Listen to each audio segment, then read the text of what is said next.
কুষ্টিয়ায় সাবেক স্বরাষ্ট্রমন্ত্রী, পুলিশ কর্মকর্তা সহ ১৭৬ জনের বিরুদ্ধে আদালতে হত্যা মামলা হয়েছে। কুষ্টিয়ায় ফুটপাতে লুঙ্গি গামছা বিক্রেতা বাবলু ফারাজি হত্যার ঘটনায় সাবেক স্বরাষ্ট্রমন্ত্রী আসাদুজ্জামান খান, আওয়ামী লীগের যুগ্ম সাধারণ সম্পাদক মাহবুব উল আলম হানিফ ও হানিফের চাচাতো ভাই আতা সহ ১২৬ জনের নামে আদালতে মামলা হয়েছে।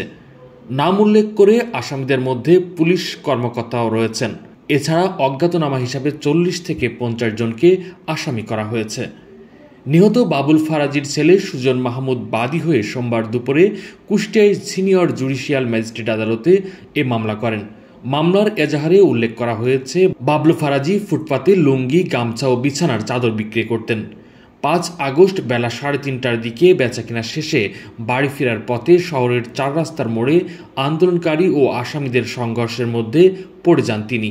তখন সাবেক স্বরাষ্ট্রমন্ত্রী আসাদুজ্জামান খানের নির্দেশে ও ২ থেকে ২২ নম্বর আসামির হুকুমে অন্য আসামিরা অস্ত্রশস্ত্র নিয়ে বৈষম্য বিরোধী ছাত্র আন্দোলনের উপর হামলা চালান।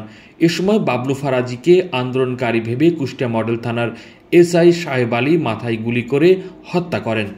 এ মামলায় যারা আসামি হয়েছেন, কুষ্টিয়া ৩ সদর আসনের সাবেক সংসদ সদস্য ও আওয়ামী লীগের যুগ্ম সাধারণ সম্পাদক মাহবুবুল আলম হানিফ, কুষ্টিয়া ২ মিরপুর ভেড়ামারা আসনের কামরুল আরিফিন, কুষ্টিয়া ৪ খোকসা কুমারখালী আসনের সাবেক সংসদ সদস্য আব্দুর রব, সদর উপজেলার চেয়ারম্যান ও শহর আওয়ামী লীগের সাধারণ সম্পাদক আতাউর রহমান আতা, কুষ্টিয়ার অতিরিক্ত police super Faras Kantinath, Kushtia model থানার ওসি মাহফুজুল হক, কুষ্টিয়া জেলা আওয়ামী লীগের সভাপতি সদরউদ্দিন খান, সাধারণ সম্পাদক আজগর আলী, জাহিদ হোসেন জাফর, শামসুজ্জামান অরুণ, বাবুল আক্তার, এসআই আসাদুজ্জামান আসাদ, সাহেব আলী, মুস্তাফিজুর রহমান, এএসআই উজ্জ্বল হোসেন, জেলা যুবলীগের সভাপতি রবিউল ইসলাম, সাধারণ সম্পাদক জিয়াউল হক স্বপন, অজয় সুরেখা, বিশ্বনাথ সাহা বিশু, রমেশ ঠাকুর, পারভেজ জানোয়ার তনু সহ আওয়ামী লীগ, যুবলীগ, ছাত্রলীগ, স্বেচ্ছাসেবক লীগ নেতাকর্মী ও জনপ্রতিনিধি সহ মোট